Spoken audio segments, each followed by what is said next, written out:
révéler les hors catégories. On ne peut même pas vous classer. On ne peut pas dire que vous êtes poids plume, poids lourd, mais vous êtes hors catégorie. Le Seigneur lui-même vous a taillé, le Seigneur lui-même vous a poli et le Seigneur lui-même vous envoie. Et ce soir, il a décidé de nous envoyer en nous donnant les clés.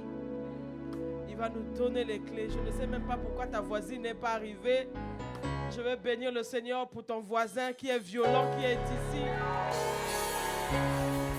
Alléluia.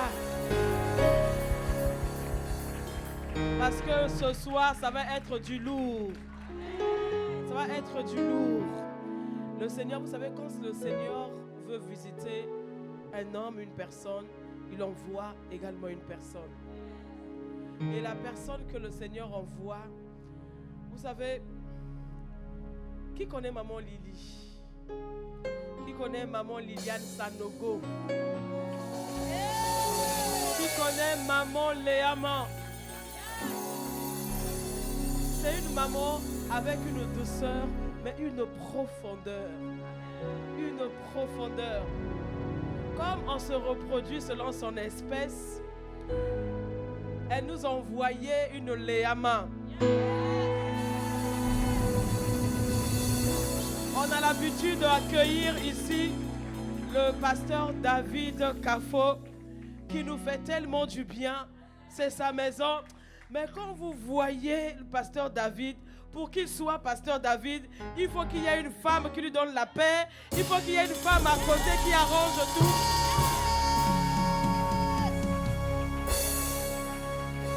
Comme je vous dis, il y a des citations avec lesquelles je ne suis pas d'accord. Du genre, derrière un grand homme se cache une grande femme. Non, Dieu ne l'a pas mise derrière, Dieu l'a mise à côté. Donc, à côté d'un grand homme, il y a une grande femme. Donc, ce soir, nous allons recevoir sa servante. Une sœur, pour moi, c'est une sœur, mais pleine de douceur, de profondeur. Elle va nous partager, comme moi également, elle a laissé son pays pour venir conquérir le Cameroun.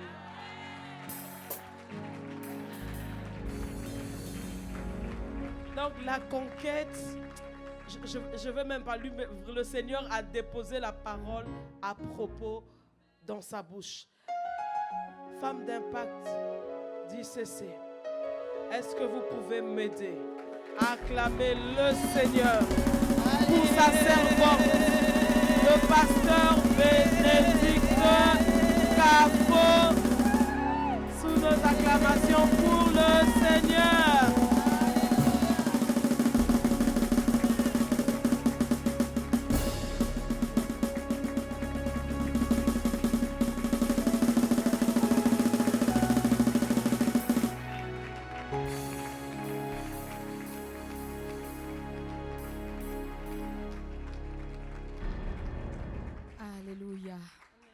Alléluia.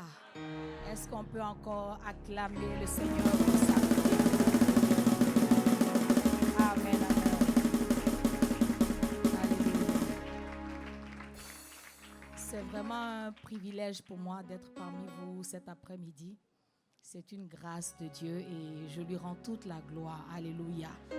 Et si je peux être parmi vous, c'est parce que justement j'ai des parents spirituels. Alléluia.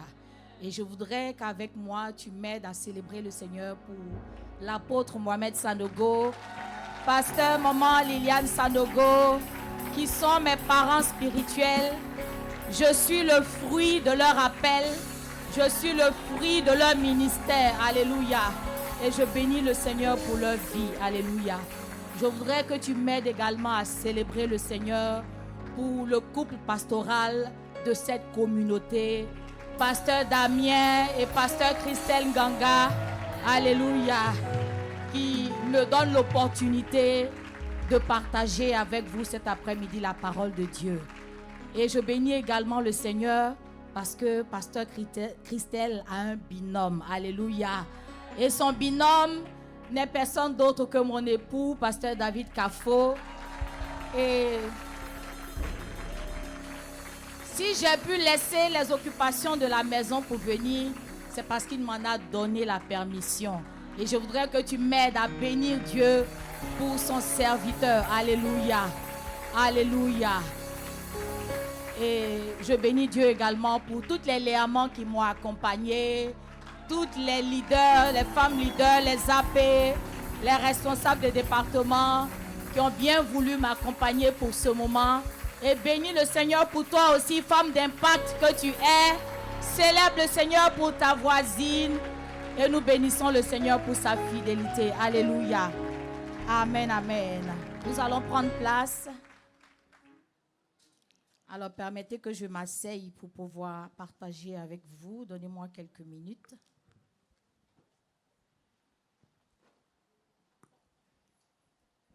Alors, c'est quoi le thème de notre rencontre de cet après-midi? Je sais que c'est déjà écrit dans mon dos. Donc, tu n'auras aucun mérite de le répéter. Alléluia. Amen, amen. On bénit le Seigneur pour les chantres. Toutes mes excuses. Alléluia. Alors, nous allons prier pour recommander ce moment au Seigneur. Lui demander sa grâce, lui demander de nous conduire, de nous parler, afin que nos vies soient impactées de son conseil. Esprit du Dieu vivant, nous avons besoin de toi. Saint-Esprit de Dieu, nous nous attendons à toi. Ce n'est pas moi que tes filles sont venues écouter, mais c'est toi. Ce n'est pas moi qu'elles sont venues voir parce que je n'ai rien à leur montrer. Seigneur, prends le contrôle de ce moment. Investis ce lieu de ta présence comme tu as déjà commencé à le faire. Remplis-nous davantage de ta présence et parle à chacune de nous parce que moi-même aussi, Seigneur, tu vas me parler au travers de ce message. Je prie que ta puissance nous accompagne, que ton onction se répand dans ce lieu, dans nos vies, et que tu donnes à chaque cœur de recevoir la portion que tu lui as réservée pour ce temps. Nous te bénissons, nous te célébrons. Merci de parler à chaque cœur. Merci de prendre le contrôle de toutes choses. Au nom puissant de Jésus. Amen. Amen, amen. Amen. Alléluia. Alors, comme on le disait dès le départ, le thème de cette table ronde, c'est de la résignation à la conquête. Alléluia. Et pour qu'on puisse aller plus loin dans le développement de ce thème, il est important pour nous de comprendre ce qu'il signifie à travers la définition de chacun des mots. Alléluia. Alors, le thème nous parle de résignation. C'est quoi la résignation? La résignation, c'est simplement le fait de se résigner. Quelqu'un me dira, mais c'est alors quoi se résigner? Alléluia. Donc, se résigner, c'est accepter une situation sans se battre, sans protester. Se résigner, c'est s'accommoder de quelque chose. Se résigner, c'est subir une chose, c'est subir un sort, c'est se soumettre à quelque chose, c'est renoncer à se battre. C'est ça, se résigner. Alléluia. Et donc, une personne résignée pourra, par exemple, vous dire, si je vis cette galère chronique, c'est normal parce que je suis née d'une famille pauvre. Une femme résignée dira, j'ai du mal à me marier parce que chez nous, le mariage est difficile. C'est comme ça que ça se passe chez nous. Une autre femme vous dira, si elle est résignée, elle vous dira, chez nous, l'hypertension, c'est une maladie de famille. Donc, là, je prie, mais c'est quand même normal parce que chez nous, tout le monde souffre de cette maladie. C'est ça, la résignation. Alléluia.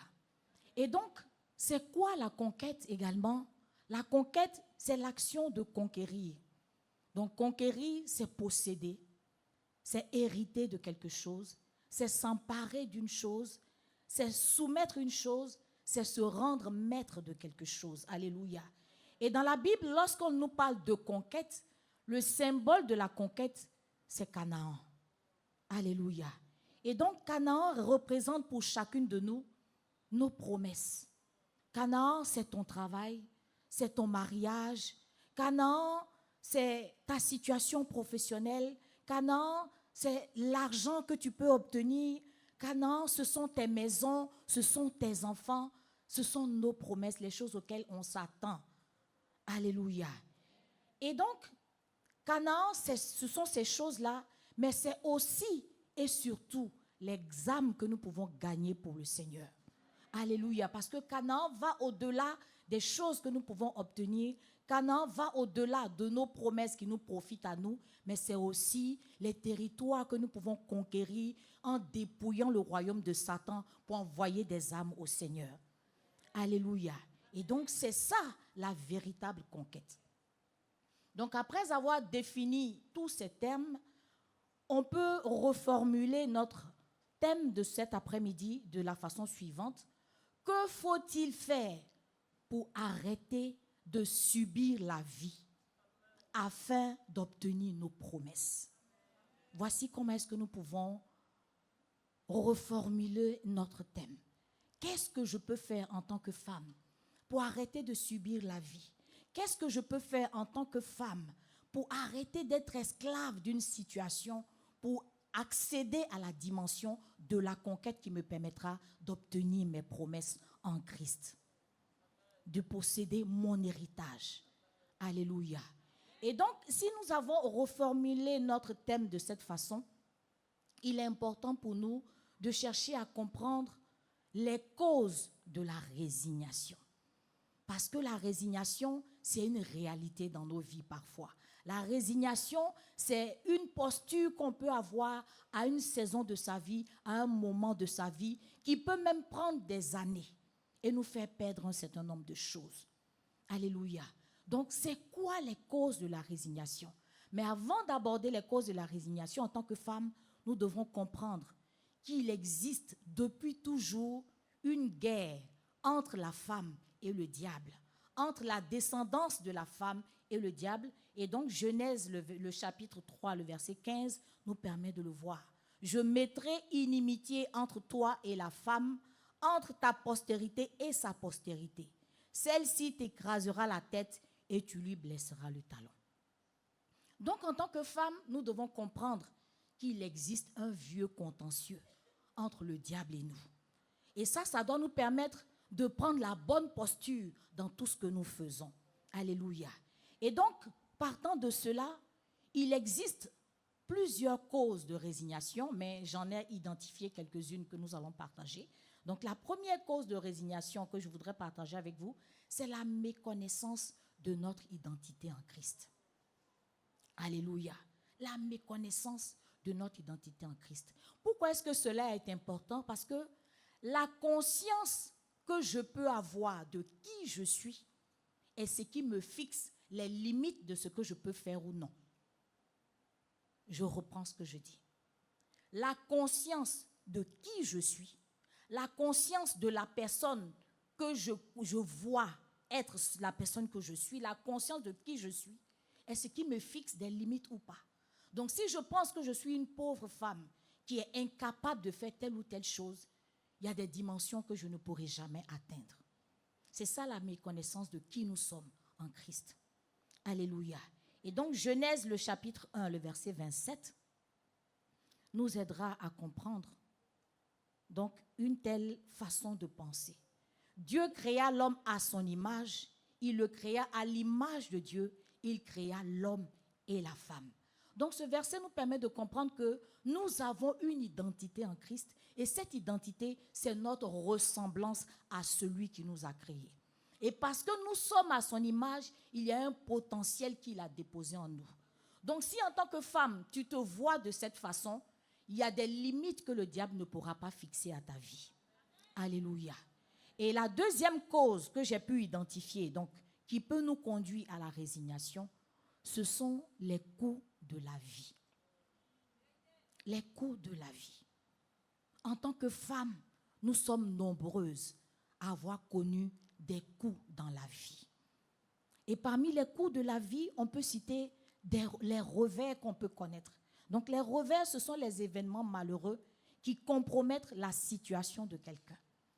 Donc comme revers, tu peux par exemple, au cours de ta vie, au cours de ton évolution, perdre un parent, une personne qui t'est chère. Et donc cette situation-là peut t'emmener à perdre goût à la vie. Cette situation peut t'emmener à perdre la foi, à perdre confiance en ce que tu peux faire et en ce que tu peux devenir. Alléluia. Il y a également les traumatismes qui sont des chocs violents que l'on peut connaître dans le cours de sa vie. Ça peut être une situation difficile que tu vis. Ça peut rejoindre le premier point, perdre par exemple une personne chère, perdre quelque chose de valeur. Donc un choc émotionnel. Une femme qui par exemple a été violée dans sa vie connaîtra un choc émotionnel. Et ça peut te tuer à l'intérieur de toi. Ça peut tuer ton potentiel. Ça peut t'emmener à croire que tu ne peux plus rien faire dans la vie. Alléluia. Amen, amen. Nous avons également comme coût de la vie les blessures, donc les offenses qu'on peut connaître. Des blessures par rapport à différentes situations, par rapport à différents événements. Une femme, par exemple, qui était mariée et qui a dû perdre son foyer parce que sa meilleure amie lui a pris son mari, ça peut créer des blessures profondes. Alléluia. Une femme qui a vécu dans un foyer où elle a été battue durant ce temps de mariage peut connaître des blessures profondes. Il y a différents types de blessures qu'une femme peut connaître dans sa vie. Nous avons aussi la maltraitance, donc le mauvais traitement qui nous est infligé par une personne. Ça peut être depuis l'enfance, ça peut être un époux, ça peut être une cruauté que nous connaissons, des violences conjugales, etc., des mépris à une saison de notre vie. Et il y a aussi tout ce qui est frustration de la foi, qui peut aussi venir être cité parmi les coups de la vie. Je peux prier le Seigneur pour obtenir une chose, je peux m'attendre à Dieu pour certaines choses que je n'obtiens pas. Et cela crée en moi une sorte de frustration. Alléluia. Mais il y a une chose qui est bien, c'est que ce n'est pas une fatalité, parce qu'on peut toujours guérir des coups de la vie. On peut guérir de ces situations difficiles. Alléluia. Mais comment guérir de ces situations? L'une des choses à faire, c'est de se laisser guérir par le Saint-Esprit. C'est de se laisser consoler par Dieu. Et donc 2 Corinthiens 1, le verset 3 à 14, nous en dira un peu plus.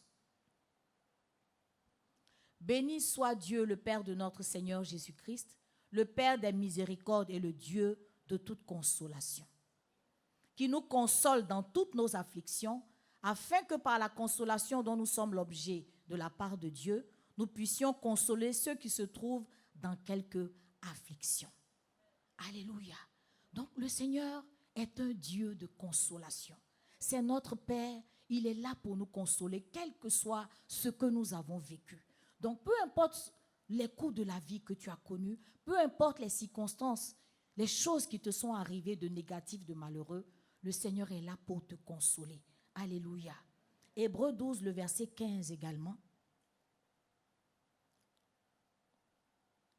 Veillez à ce que nul ne se prive de la grâce de Dieu, à ce qu'aucune racine d'amertume poussant des rejetons ne produise du trouble et que plusieurs n'en soient infectés.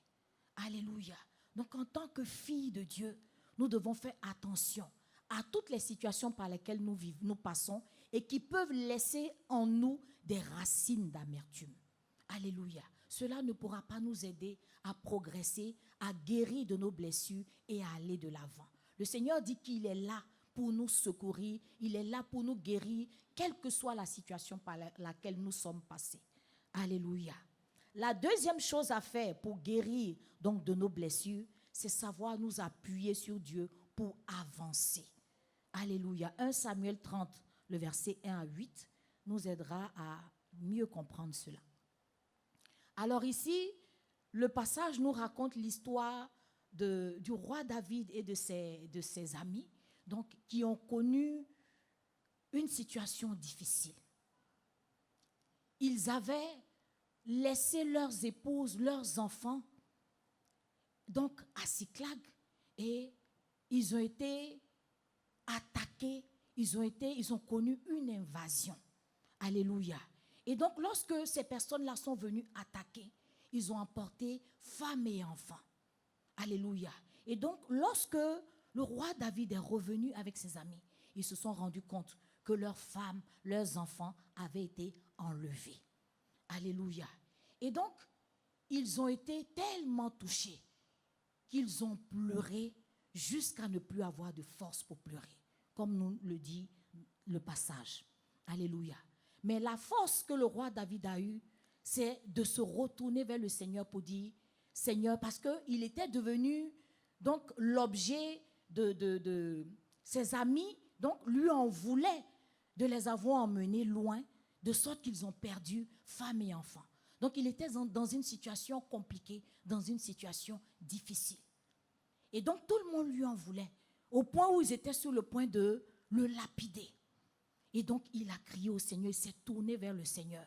Et le Seigneur lui a donné la force de se relever. Et le Seigneur lui a donné instruction, la foi, la force de se relever pour aller chercher toutes ces personnes qui leur avaient été enlevées.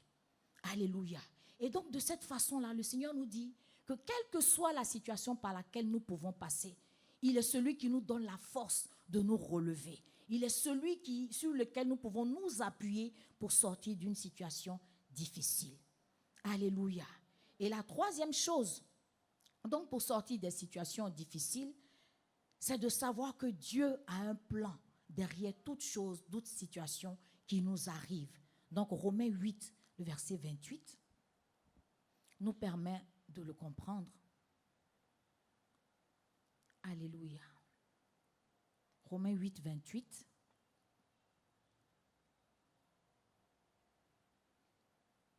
Qui va nous aider. Nous savons du reste que toute chose concourt au bien de ceux qui aiment Dieu, de ceux qui sont appelés selon son dessein. Alléluia.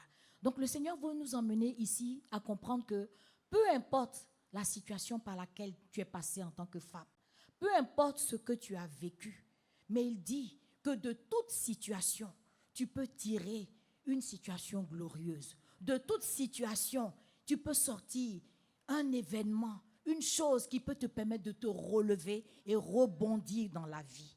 Alléluia. Je ne sais pas ce que tu as perdu. Je ne sais pas ce par quoi tu es passé. Je ne sais pas quelle blessure tu as connue. Mais le Seigneur est en train de te dire, lève-toi parce que je ne t'ai pas abandonné. Lève-toi parce que je suis avec toi. Lève-toi, femme, parce que moi, je ne t'ai pas abandonné. Lève-toi pour avancer. Alléluia. Et donc, la troisième cause donc, que nous pouvons connaître, la troisième cause que nous pouvons citer après les deux premières, c'est le péché. Alléluia. On a dit qu'il y a des causes de la résignation, il y a les causes et les conséquences. Alléluia. On a les causes et les conséquences. Donc nous sommes toujours sur les causes. L'une des causes, c'est le péché, bien-aimé. L'une des causes, c'est le péché. Le péché est un élément qui nous éloigne de Dieu, comme on le sait nous toutes. 1 Corinthiens 10, le verset 1 à 12. 1 Corinthiens 10, le verset 1 à 12, va nous aider à mieux comprendre ce dont nous parlons. Frères, je ne veux pas que vous ignoriez que nos pères ont tous été sous la nuée, qu'ils ont tous passé au travers de la mer, qu'ils ont tous été baptisés en Moïse dans la nuée et dans la mer, qu'ils ont tous mangé le même aliment spirituel et qu'ils ont tous bu le même breuvage spirituel, car ils buvaient à un rocher spirituel qui les suivait, et ce rocher était Christ. Mais la plupart d'entre eux ne furent point agréables à Dieu, puisqu'ils périrent dans le désert. Or, ces choses sont arrivées pour nous servir d'exemple, afin que nous n'ayons pas de mauvais désirs comme ils en ont eu. Ne devenez point idolâtres, comme quelques-uns d'eux, selon qu'il est écrit, le peuple s'assit pour manger et pour boire, puis ils se levèrent pour se divertir. Ne nous livrons point à l'impudicité, comme quelques-uns s'y livrèrent, de sorte qu'il en tomba 23 000 en un seul jour. Ne tentons point le Seigneur comme le tentaient quelques-uns d'eux qui périrent par les serpents. Ne murmurez point comme murmuraient quelques-uns d'eux qui périrent par l'exterminateur. Ces choses leur sont arrivées pour servir d'exemple et elles ont été écrites pour notre instruction, à nous qui sommes parvenus à la fin des siècles. Le verset 12, ainsi donc que celui qui croit être debout prenne garde de tomber. Alléluia. Bien-aimés, nous comprenons ici que le chemin de Canaan est devenu plus long pour le peuple d'Israël à cause du péché. À cause du péché. Et donc, parmi les éléments qu'on a pu citer ici dans le texte, il y a l'idolâtrie. L'idolâtrie est un élément, c'est le fait qu'une personne prenne la place, qu'une chose ou une personne prenne la place de Dieu dans notre vie. Voici une chose qui peut nous éloigner de Dieu. Alléluia. Nous avons également le péché du sexe. Le péché du sexe est une des choses qui nous éloignent de Dieu. L'adultère, l'impudicité, la masturbation, l'homosexualité. Et il y a ce qu'on a appelé à l'église Vase d'Honneur les BCC. Qui sait ce que c'est que les BCC? Bisous, câlins, caresses. Oui, parce que très souvent, on a l'impression que c'est seulement l'acte sexuel qui est le péché de fornication. Mais les BCC font partie du péché. Bisous, câlins, caresses. Donc, ma sœur, si tu es dans la maison de Dieu et que tu chemines avec un frère, si tu as déjà pratiqué le BCC, tu es dans le péché. Ce n'est pas seulement l'acte sexuel qui est le péché, mais ça commence par les BCC. Alléluia. Ça commence par les BCC. Donc, si tu as déjà commencé les BCC, arrête-toi là net et ne continue plus. Alléluia. Est-ce qu'une sœur m'entend ce soir?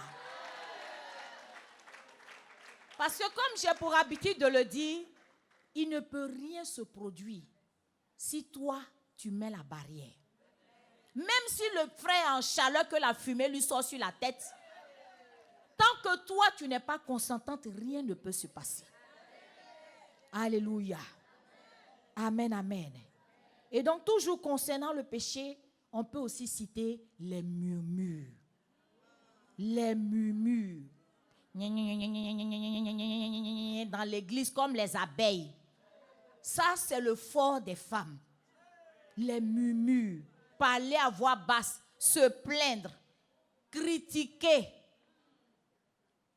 Voilà autant de choses qui ne nous permettent pas d'être agréables à Dieu. Voilà autant de choses qui nous empêchent de progresser avec le Seigneur. Alléluia. Et donc, il faut sortir des murmures. Il faut sortir des plaintes. Alléluia. Et donc, un autre élément que nous pouvons citer, c'est l'excès de divertissement. Alléluia. Le divertissement en lui-même n'est pas un péché. Mais lorsque le divertissement prend la place de Dieu, lorsque le divertissement t'empêche de prier, lorsque le divertissement t'empêche de méditer, t'empêche de te mettre à part pour Dieu, ça devient un problème. On peut citer les réseaux sociaux, la télévision, maman. On peut citer toutes ces choses qui nous éloignent de Dieu. Alléluia. Mais la chose qui est bien avec le Seigneur, c'est que nous pouvons nous relever du péché, quel qu'il soit. Nous pouvons sortir du péché, quel qu'il soit. Alors, Proverbe, le chapitre 28, le verset 3, nous dit ceci. Celui qui cache ses transgressions ne prospère point, mais celui qui les avoue et les délaisse obtient miséricorde. Alléluia.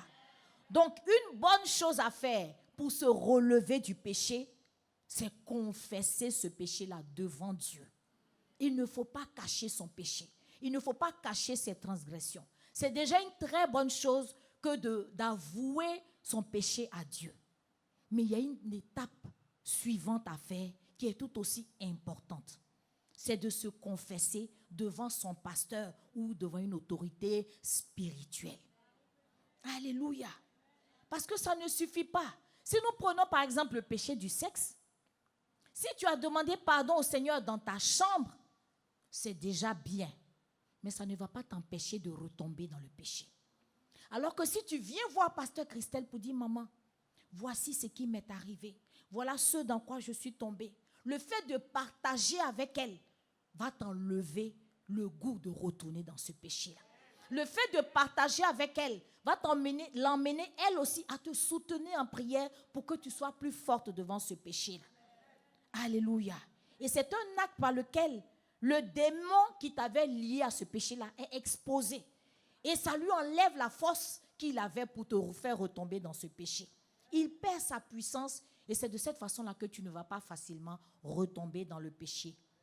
Alléluia. Amen, amen. La quatrième cause, c'est la place accordée à la femme dans la société traditionnelle africaine. Alléluia. Bien-aimés, nous sommes en train de parler de beaucoup de choses, des causes, donc de la résignation. Nous sommes dans les causes de la résignation. Alléluia. Et donc, parmi ces causes-là, nous pouvons citer la place qui est accordée à la femme dans la société africaine. Alléluia. Et donc, ce qu'on remarque, c'est qu'il y a des clichés sur la femme dans la société africaine. On vous dira par exemple que la femme n'a rien à offrir à l'humanité. Elle n'a pas son mot à dire dans les décisions à prendre. Elle est juste bonne pour avoir un mari et faire des enfants. C'est un instrument commercial pour certains. C'est un objet sexuel pour beaucoup d'autres. Alléluia. Parce qu'on utilise aujourd'hui la femme. Lorsqu'on veut vendre un produit, on va mettre une femme à moitié nue pour attirer la clientèle. La femme est devenue un objet sexuel. Voilà autant de choses qui sont à la base, donc des clichés, donc qui sont à l'image, à l'égard de la femme. Donc, quelles sont les conséquences de la résignation? Il y a des conséquences, bien-aimés. On peut citer par exemple la stagnation. Cela nous emmène à faire du surplace, à tourner en rond. On peut aussi citer les échecs qui font qu'on ne peut pas réussir dans ce qu'on entreprend, de sorte qu'on n'obtient pas de résultats dans ce que nous faisons. On peut aussi citer comme conséquence de la résignation le découragement, la dépression même. Le découragement qui peut nous pousser même à la dépression. On connaît l'abattement, on est démoralisé. Alléluia. On peut aussi citer la rétrogradation. Donc une personne qui est dans l'abattement peut aller jusqu'à abandonner les voies du Seigneur pour se retrouver dans le péché, se retrouver dans le monde. Voici autant de choses que nous pouvons citer, bien-aimés. Mais la bonne chose que nous devons retenir, c'est qu'il y a une voie pour sortir de la résignation, pour une conquête victorieuse. Alléluia. Il y a une porte de sortie. Il y a une voie que le Seigneur trace pour ces filles que nous sommes, pour nous conduire à une conquête victorieuse. Alors, si nous voulons parler de conquête, c'est l'accomplissement tout simplement de nos promesses. Alléluia. Mais si la véritable conquête, c'est la manifestation de notre destinée, ça, il faut le comprendre. La véritable conquête, c'est la manifestation de notre destinée en tant que femme. Donc, si ça, c'est une vérité pour chacune de nous, l'essentiel pour nous, ce sera de chercher l'auteur et la source de cette destinée. Alléluia. Et donc, Matthieu 6, 33 va nous aider à le comprendre. Cherchez premièrement le royaume et la justice de Dieu, et toutes ces choses vous seront données par-dessus. Alléluia. Bien-aimés, voici le but de notre vie. Voici l'essentiel de qui nous sommes.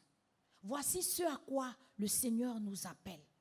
C'est de chercher l'auteur de la vie que nous avons. C'est de chercher la source de notre destinée. Alléluia. Et ce qui est important pour nous à savoir, c'est que Dieu se révèle à ceux qui lui sont intimes et non à ceux qui lui sont familiers. Bien-aimé, être dans l'église ne fait pas de nous une intime de Dieu. Venir à l'église tous les jours ne fait pas de toi une intime de Dieu. Une intime de Dieu, c'est celle-là qui a une relation avec Dieu. Une intime de Dieu, c'est celle-là qui partage des choses dans le secret avec le Seigneur. Alléluia. Et donc, en tant qu'intime de Dieu, notre destinée c'est de faire des nations des disciples. Alléluia. C'est de faire des nations des disciples. Mais chacune de nous a un couloir que le Seigneur a tracé devant elle. Chacune de nous a son couloir.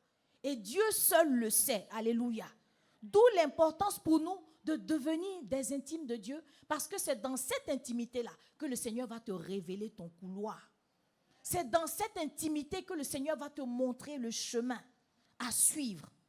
Alléluia. Amen, amen. Et donc l'intimité, c'est la clé des clés pour une conquête victorieuse en tant que femme. C'est la clé des clés. Et donc le dévotionnel 5, donc écrit par Pasteur Mohamed Sanogo, et le dévotionnel 6, donc le 5 a pour titre « Devenir un intime de Dieu pour manifester sa gloire ». Alléluia. Et le dévotionnel 6, c'est « Cheminer vers plus de profondeur avec Dieu ». Alléluia. Donc voici des ouvrages donc disponibles qui nous permettent en tant que femmes de chercher Dieu et de devenir des intimes de Dieu. Bien-aimé, un intime de Dieu, c'est une personne qui a donné réellement sa vie à Jésus. Alléluia. Nous sommes nombreuses, malheureusement, à être dans la maison de Dieu sans appartenir à Jésus. Nous sommes beaucoup à être à l'église sans appartenir à Jésus. Parfois même sans le connaître. Alléluia. Et le chemin de l'intimité avec Dieu se trouve dans le chemin du tabernacle de Moïse, donc que Pasteur Mohamed nous présente dans le dévotionnel. Mais c'est quoi le tabernacle de Moïse? C'est le sanctuaire où les Israélites allaient rencontrer Dieu. Et ce sanctuaire a été révélé à Moïse par le Seigneur. Donc le tabernacle traduit les différentes étapes d'évolution d'un chrétien. Amen, amen. Et donc lorsque nous lisons le dévotionnel écrit par Pasteur Mohamed, nous réalisons que dans ce cheminement, il y a 3 aspects. On a le premier aspect, la première étape, appelée le parvis. Nous avons ensuite l'intimité, la partie de l'intimité, donc qui nous permet donc de connaître le Seigneur d'une certaine façon, donc à un certain niveau. Et nous avons un aspect beaucoup plus profond. Alléluia. Et donc, dans le parvis, nous avons les chrétiens qui viennent fraîchement du monde. Donc, c'est une cour qui n'a pas de couverture, qui n'est pas couverte. C'est le lieu de transit avant d'accéder au lieu saint. Donc, nous avons le parvis, le lieu saint et le lieu très saint. Donc, dans le parvis, c'est le lieu où le Seigneur nous donne la possibilité de nous purifier de nos péchés, puisque nous arrivons fraîchement du monde. C'est le lieu de la rénonciation à soi. C'est le lieu de la transformation de notre caractère, de notre vieil homme. Alléluia. Parce que les chrétiens, tant qu'on reste chrétien du parvis, nous sommes toujours influencés par notre chair et par ses désirs. Alléluia. Et donc, c'est dans le parvis que nous allons trouver ce que Pasteur Mohamed a appelé les chrétiens qui sont les esclaves religieux. Ce sont ces personnes-là qui s'efforcent à respecter simplement les règles, mais qui n'ont pas une véritable relation avec Dieu. Ce sont des chrétiens d'apparence. Et dans cette catégorie, on a un sous-groupe appelé les esclaves pervers. Ceux-là, ils sont dans la maison de Dieu, mais ce sont des loups déguisés qui ont mis Jésus dans le coffre de leur vie. Alléluia, malheureusement, nous avons cette catégorie dans la maison de Dieu. Et donc, Apocalypse 11, le verset 2 va nous aider à comprendre un certain nombre de choses. Alléluia. Amen, amen. Est-ce qu'une femme m'entend cet après-midi? Mais le parvis extérieur du temple, laisse-le en dehors et ne le mesure pas, car il a été donné aux nations et elles fouleront aux pieds la ville sainte pendant 42 mois. Alléluia. Donc le Seigneur nous fait comprendre par ce verset-là que le parvis est un lieu qui n'est pas couvert, contrairement au lieu saint et au lieu très saint. On a dit qu'on a 3 aspects dans notre relation avec Dieu. Il y a le parvis qui est ouvert. Ça veut dire qu'il est exposé aux aléas climatiques. Le parvis qui est exposé aux aléas climatiques, ça veut dire que tant que tu vas rester dans le parvis, ce qui arrive aux gens du monde peut t'arriver aussi. Alléluia. Vivre dans le parvis ne te permet pas de vivre une véritable vie de victoire. Tant que tu seras dans le parvis, tu seras touché par les aléas climatiques. Tant que tu seras dans le parvis, tu n'es pas très loin du monde. Il te suffit d'une épreuve pour sauter la clôture et te retrouver de l'autre côté. Alléluia. Et donc, dans le dévotionnel, Pasteur Mohamed nous présente qu'il existe des doyens du parvis, des anciens du parvis, des gens qui ont les cheveux blancs dans le parvis, qui sont là et c'est eux qui souhaitent la bienvenue aux nouveaux venus, à ceux qui viennent fraîchement d'arriver du monde. Ils maîtrisent le parvis et ses rouages, mais ils ne progressent pas pour avancer avec le Seigneur.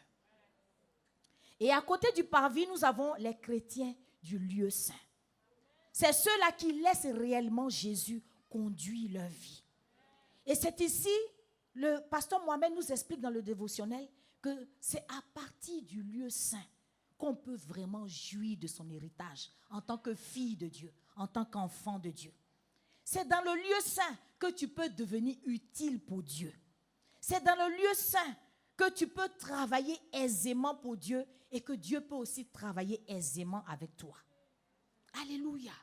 Donc nous avons intérêt à ne pas rester dans le parvis.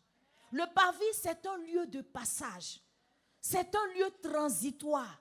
Il n'a pas été fait pour qu'on y séjourne. C'est le lieu où on se dépouille des choses qu'on a ramenées du monde. C'est le lieu où on abandonne son péché. C'est le lieu où on abandonne ses mauvaises habitudes pour pouvoir progresser avec le Seigneur. Alléluia. Et rapidement, Pasteur Mohamed nous présente également dans la deuxième partie, les chrétiens, la troisième partie, les chrétiens du lieu très saint. C'est ceux qui ont totalement laissé le volant de leur vie à Dieu. Qui ont laissé leur propre volonté. Leur volonté ne compte plus. Alléluia.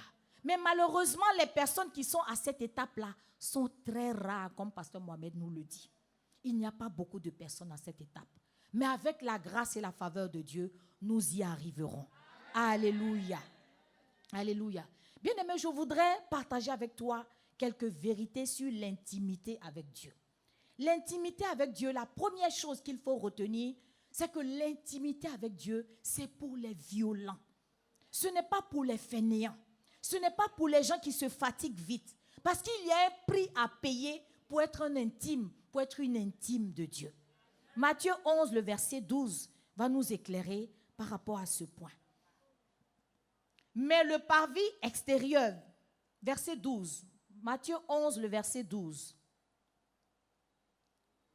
Depuis le temps de Jean-Baptiste jusqu'à présent, le royaume des cieux est forcé et ce sont les violents qui s'en emparent. Bien-aimé, donc en tant que femme, si tu veux être une intime de Dieu, tu dois faire violence sur toi-même. Tu dois faire violence sur tes mauvaises habitudes. Tu dois faire violence sur un certain nombre d'attitudes qui t'empêchent d'avancer avec Dieu, qui t'empêchent d'être une intime de Dieu. Parce que l'intimité s'obtient en cherchant Dieu. L'intimité ne s'obtient pas dans la paresse. L'intimité ne s'obtient pas en se tournant le pouce. On obtient l'intimité en cherchant Dieu. Et donc Matthieu 7,7 nous dit ceci.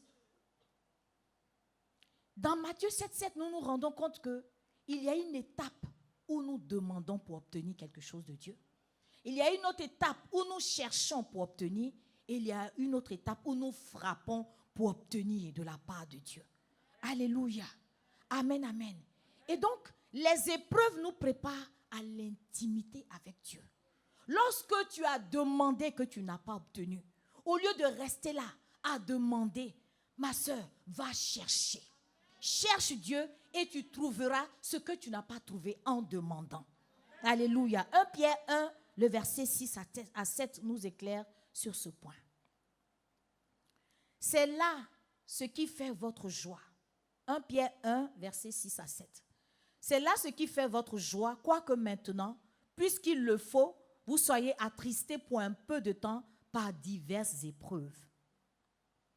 Afin que l'épreuve de votre foi, plus précieuse que l'or périssable, qui cependant est éprouvée par le feu, et pour résultat la louange, la gloire et l'honneur lorsque Jésus-Christ apparaîtra. Alléluia. Amen, amen. Bien-aimé, très souvent, la nature de l'épreuve par laquelle tu passes détermine le domaine dans lequel Dieu veut t'utiliser. Alléluia. Le domaine dans lequel Dieu veut t'utiliser comme source de bénédiction, c'est dans ce domaine-là que tu auras le plus de mal. Alléluia. Et donc, le plan de Satan, son désir, c'est que tu baisses les bras pour abandonner. Son désir, c'est que tu lâches prise. Parce qu'il sait que justement, le domaine dans lequel tu as du mal, c'est ce domaine-là dans lequel Dieu t'attend. C'est ce domaine-là dans lequel le Seigneur veut faire des choses avec toi pour beaucoup d'autres personnes. Alléluia. Et donc, c'est en cherchant Dieu par rapport à ces épreuves par lesquelles nous passons que Dieu nous révèle ce à quoi il nous appelle. Bien-aimé, si tu veux savoir ce à quoi Dieu t'appelle, regarde la nature des épreuves par lesquelles tu passes. Si tu veux savoir le domaine dans lequel Dieu veut t'utiliser pour son royaume, regarde ce qui est le plus difficile pour toi. Alléluia. Amen, amen. Deuxième chose que je veux partager avec vous, deuxième vérité, c'est que l'intimité avec Dieu nous permet de trouver notre destinée divine. Alléluia. L'intimité avec Dieu nous permet de trouver notre destinée divine. Et donc, dans son intimité, il y a des révélations qu'il va te donner. Il y a des révélations qu'il va nous donner pour être délivrés des situations par lesquelles nous passons. Jean 8, le verset 32. Si tu passes par une situation, si tu passes par une difficulté, c'est dans son intimité qu'il va te montrer le chemin pour en sortir. La parole nous dit dans Jean 8, 32, vous connaîtrez la vérité et la vérité vous affranchira tout simplement. Alléluia. Amen, amen. Bien-aimé, je connais le témoignage d'une sœur qui était dans l'attente du mariage. Et elle allait voir maman Lily pour lui dire, maman, vraiment, j'ai du mal. Voici autant d'années que j'attends le mariage, mais je ne sais pas qu'est-ce qui coince. Et pendant qu'elles étaient en train d'échanger, maman Lily a reçu une révélation. Le Seigneur lui a dit, dis-lui de changer de parfum. Le parfum qu'elle porte, le parfum. Dis-lui de changer de parfum. Donc, maman Lily lui a donné des instructions sur la nature du parfum qu'elle devait utiliser. Elle a dit, maman, comme on pourrait le dire au Cameroun, comment un simple parfum peut me permettre de résoudre le problème du mariage? Maman Lily lui a dit, c'est ce que je reçois pour toi de la part du Seigneur. Prends un parfum légèrement fort, elle lui a donné des instructions. Et donc la sœur a changé de parfum, elle a suivi sans vraiment comprendre le sens. Elle trouvait ça vraiment bizarre qu'un parfum soit la réponse au problème de mariage de quelqu'un. Bon, elle ne comprenait pas trop, mais bon, comme maman Lily a parlé, elle s'est exécutée.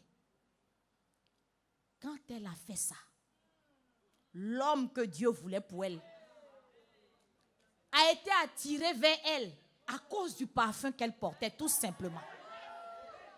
Alléluia. Est-ce qu'une femme ici est prête à changer de parfum pour voir la manifestation de Dieu dans sa vie? Alléluia. Bien-aimés, il y a beaucoup de révélations qui nous montrent qui nous sommes et le chemin de notre destinée. Alléluia. Alléluia. En réalité, une chose que nous devons savoir, c'est que notre vraie identité est cachée en Christ. Notre vraie identité est cachée en Christ. Jérémie 1, le verset 5 nous permet de le comprendre. Jérémie 1, verset 5. Avant que je t'eusse formé dans le ventre de ta mère, je te connaissais, et avant que tu fusses sorti de son sein, je t'avais consacré, je t'avais établi prophète des nations.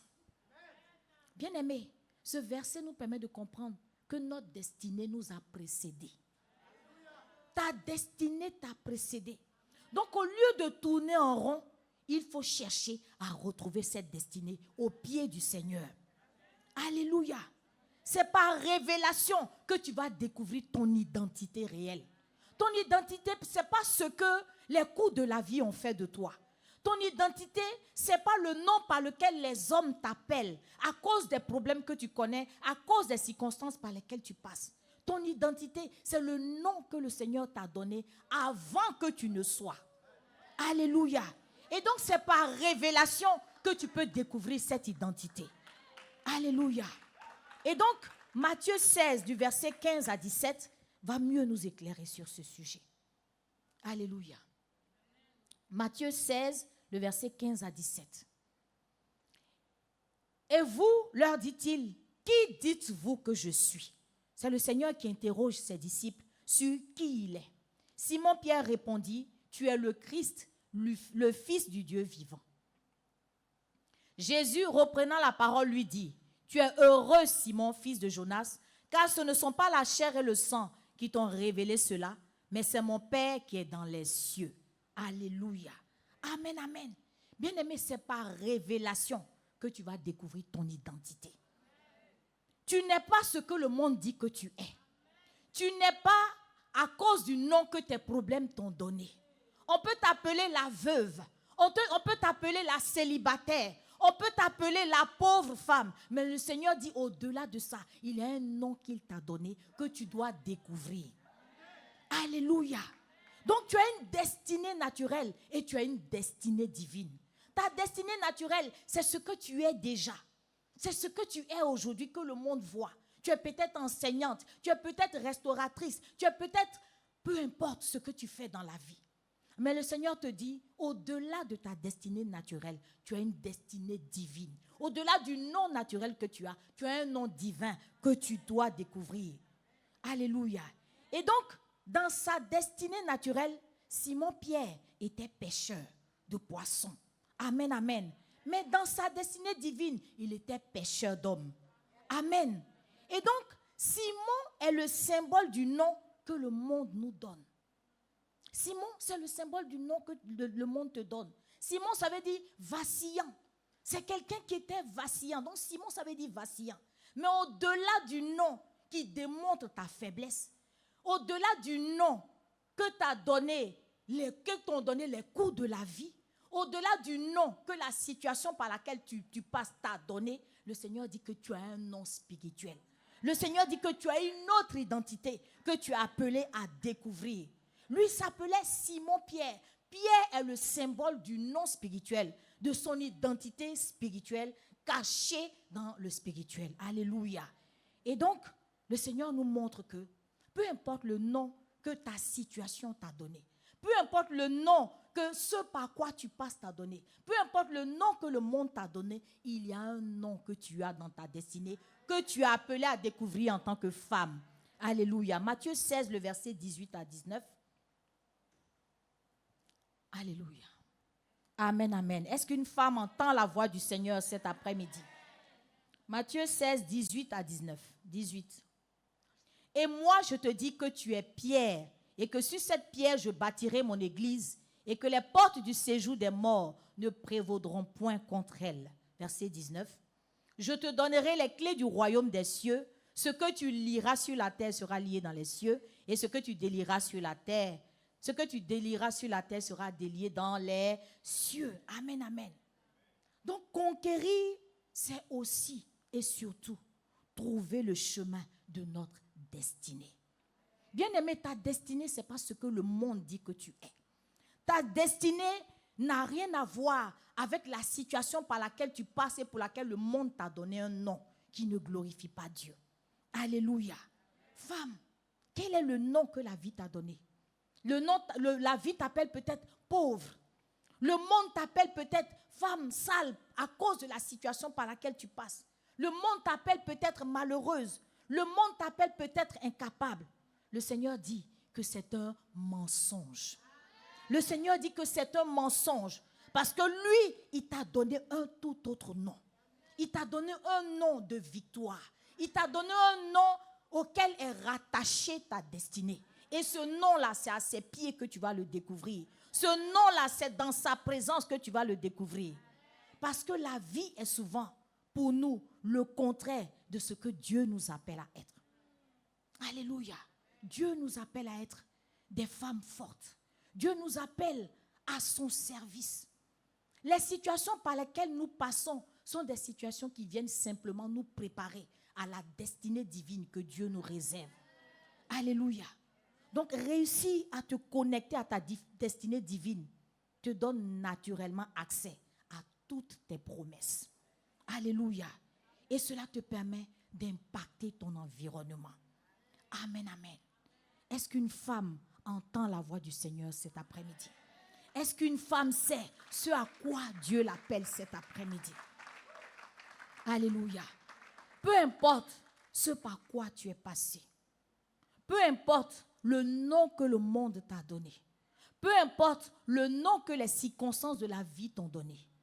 Le Seigneur veut simplement te faire connaître cet après-midi que ça, c'est le nom que le monde t'a donné. Mais lui, il a pour toi un autre nom que tu ne peux découvrir qu'à ses pieds, que tu ne peux découvrir que dans sa présence. Alors tu dois le chercher. Tu dois travailler à être une intime de Dieu. Tu dois travailler à être une intime du Seigneur. Amen, amen. Et donc c'est de cette façon-là que tu vas découvrir ce qui est caché, à savoir ta destinée divine. Alléluia. Et très souvent, les situations difficiles par lesquelles nous passons présagent de ce à quoi Dieu nous appelle pour son service.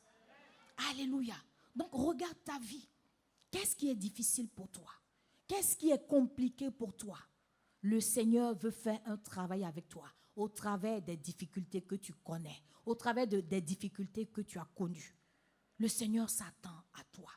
Il t'attend à ses pieds. Il t'attend dans son intimité. Parce que c'est dans cette intimité que tu vas découvrir réellement qui tu es et ce que le Seigneur a déposé dans ta vie. Alléluia. Est-ce qu'une femme m'entend cet après-midi? Si tu m'entends, acclame le Seigneur.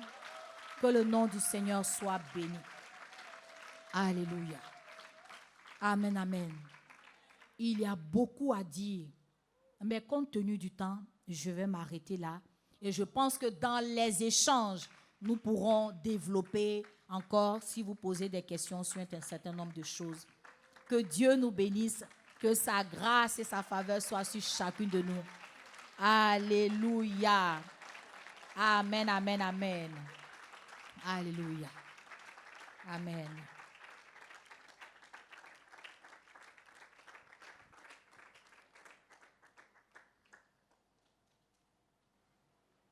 Je pense qu'on aura l'occasion de passer à des questions, c'est ça? C'est ça, pasteur. D'accord. Bonsoir à toutes, bonsoir à tous également. Je vais demander au pasteur Christelle de bien vouloir nous rejoindre sur le plateau. Je vous prie de bien vouloir vous asseoir, s'il vous plaît. C'est le moment où nous allons répondre à toutes vos questions. Je veux commencer par bénir le Seigneur pour cette merveilleuse intervention du pasteur Bénédicte. Je ne sais pas comment vous avez reçu ce message, mais en tout cas, moi, j'étais comme l'un des disciples d'Emmaüs et mon cœur bouillonnait à l'intérieur de moi pendant que je l'écoutais. Je revoyais les épreuves que j'ai traversées et je me rendais vraiment compte que les épreuves que tu traverses deviennent le domaine de ton appel. Donc, si tu souffres aujourd'hui, rends grâce à Dieu parce que tu es en train de découvrir le territoire de ta conquête. Amen. Alors, avec le concours de la régie, je ne sais pas s'il y a un micro qui va circuler. J'espère que vous avez déjà préparé vos questions. Alors, je sais qu'au démarrage, c'est toujours un peu timide parce que dès qu'on va leur donner la parole, pasteur Bénédicte, pasteur Christelle, on va entendre les grillons chanter dans la salle. Personne ne voudra se lancer. Et quand il va rester 5 minutes pour le timing, on aura 15 mains et 15 questions en attente. Plus personne ne voudra quitter la salle. Donc, ce que je fais habituellement, c'est que je pose la première question en me disant que pendant que vous êtes en train de répondre, peut-être qu'une sœur sera décoincée, inspirée à poser la question. Et moi, la question que je veux poser s'adresse à toutes les deux. Elle ne s'adresse pas à quelqu'un en particulier. Tout à l'heure, quand pasteur Christelle vous introduisait, pasteur Bénédicte, elle a dit que vous avez quitté votre pays, tout comme elle, pour venir à la conquête ici au Cameroun. Moi, la question que j'aimerais poser, c'est dans quel état d'esprit on est quand on doit tout quitter, ses habitudes, sa culture, sa famille, son travail même d'ailleurs, pour venir s'installer dans un pays qu'on ne connaît pas et un pays comme le Cameroun, parce qu'il y a des pays où quand on va s'installer, c'est quand même un peu plus facile. Je le dis, je suis camerounaise. Hein? Non mais attendez, calmez-vous, calmez-vous. Nous tous, nous savons comment le continent fonctionne. Et on sait que le continent, même quand on est continentaire, ce n'est pas évident de s'adapter. Hein, vraiment, tous les matins, moi, quand je sors de chez moi, je dis, Seigneur, je vais dans la jungle. Et quand je rentre, je fais une danse de la joie pour dire que, Seigneur, je suis encore rentré. Parce que le continent, ce n'est pas un endroit qui est évident. Vraiment, j'ai vécu en Côte d'Ivoire quelques années. Quand tu arrives au Cameroun, ça n'a rien à voir. Quand on dit que la Côte d'Ivoire, ce n'est pas la publicité, hein, je parle d'expérience. Quand on dit que c'est une terre d'hospitalité, j'ai eu l'occasion vraiment de bénéficier de cette hospitalité. Et je vous assure que les années où j'ai vécu en Côte d'Ivoire, quand je suis revenue au Cameroun, j'étais dépaysée. Je n'avais pas l'impression que je revenais chez moi. Donc, on a en face de nous deux femmes qui viennent quand même de cultures différentes, du Congo et de Côte d'Ivoire. Je veux savoir un peu comment vous avez appréhendé ce changement. C'est vrai que pour Pasteur Christelle, par exemple, au départ, ce n'était pas pour la mission qu'elle était venue, c'était pour le travail et tout. Mais moi, je suis curieuse de savoir comment ça s'est passé, comment vous l'avez vécu en tant que femme, sur le plan émotionnel, le plan familial, le plan culturel. Comme elle a cité mon nom, je suppose que je commence. C'est vrai que ce que tu dis, j'étais pas venue pour commencer, c'était pas venu pour la mission. Pour la petite histoire, lorsque mon mari était affecté au Cameroun, c'était une affectation de famille. Ça veut dire que lui, avec son épouse et les enfants. Et quand il m'annonce qu'on va aller au Cameroun, je lui ai dit, mais attends, de tous les pays que tu as cherchés, c'est le Cameroun que tu as trouvé. Je dis, mais moi, je n'aime pas le Cameroun.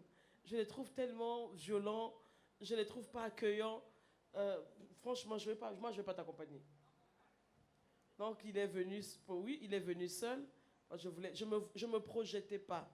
Je ne me projetais pas vivre au Cameroun, du tout. Donc, il est resté une année sans toute sa famille, parce que pour nous, franchement, on restait au Cameroun, on restait au Congo, et puis on venait lui rendre visite. Et un jour, donc pendant la une année, je suis quand même venu lui rendre visite pour que je me décide, finalement, si je m'installe ou pas. Et je viens lui rendre visite, je voulais faire les courses, je connaissais pas le Cameroun. Il me dit, bon, tu peux aller au supermarché. À l'époque, c'était Casino. Voilà. Tu peux faire les courses. Et j'allais faire les courses à Casino. Je descends de la voiture, figurez-vous. Je fais quelques pas et je trébuche, je tombe devant Casino. Je tombe, je me blesse au genou. Mais devant moi, en face de moi, il y avait 4 bonhommes. Ils étaient assis. Je suis tombée, personne ne s'est levé. Personne ne m'a demandé si j'allais bien, si je me suis fait mal ou pas. Personne n'est venu me secourir. Je me suis levée, j'ai essuyé, j'avais un peu de sang. J'ai pris du temps à me lever. Finalement, je me suis levée, j'ai fait mes courses, j'ai boité un peu, j'ai fait mes courses, je suis rentrée. Quand je rentre, je dis à mon mari, je ne peux pas. Je ne peux pas, c'est pas possible. C'est simplement pas possible. Donc, on est resté une année. Lui, il est resté une année. Nous, on l'a rejoint là. Après, il s'est imposé. Hein? C'est ça, la femme. Tu es obligé de suivre. Il s'est imposé. Il a dit, vous tous, vous venez au Cameroun. On n'avait pas le choix. On l'a suivi. Et lorsqu'on le suit, c'était la fin d'année. Je trouvais toutes les occasions pour retourner au Congo. Quand j'entendais qu'il y avait un séminaire au Congo, j'ai dit, je vais au séminaire. On a eu le premier réveillon. Comme on n'avait pas encore d'église, on n'avait pas encore commencé Impact Centre Chrétien. Un premier réveillon, je suis allé faire le réveillon en famille à Yaoundé parce que son frère aîné était là. L'année qui suivait, et on devait commencer, c'était le réveillon aussi. Moi, je lui ai dit, non, moi, je ne vais pas à Yaoundé, je vais à Pointe-Noire au réveillon avec le pasteur Gislain. Je suis allée à Pointe-Noire jusqu'à ce qu'on commence une cellule. Dès qu'on commence une cellule à la maison et qu'on se retrouvait à 2, 3, 4, tu y étais d'ailleurs. Quand on a commencé cette cellule, c'est là que mon cœur s'est attaché aux Camerounais. J'ai connu un autre visage du Cameroun que ce que j'avais dans les médias. Et je pense que mon âme était attachée à Christ qui était dans la vie des Camerounais. Donc c'est cette mission-là qui m'a fait rester ici. Ok, merci pasteur. Je suis quand même curieuse d'écouter aussi Maman Bénédicte parce que...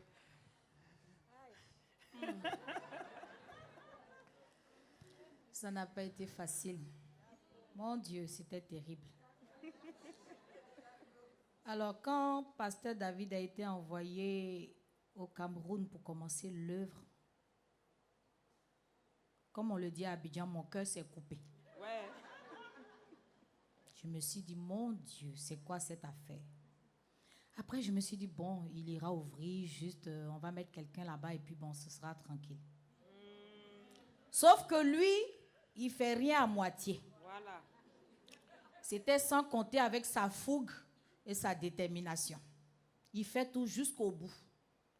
Je me suis dit, mais le monsieur là, il m'a mis dans les problèmes. Donc, l'œuvre évoluant, avançant, j'ai fini par comprendre que j'allais être obligée de le rejoindre. Donc, j'ai commencé à faire le deuil de mon départ. Mais sans bouger, hein. Je faisais le deuil sans bouger, sans faire les bagages. Et j'ai mis 3 années à réfléchir.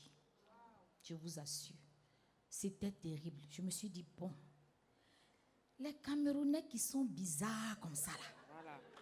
Des gens qui ne sourient pas, ils ne sont pas sympathiques, ils sont durs, les gens. Vraiment, c'est une autre mentalité, c'est une autre façon d'être, c'est compliqué. Je ne les trouvais pas du tout sympathiques. Alors là, pas du tout.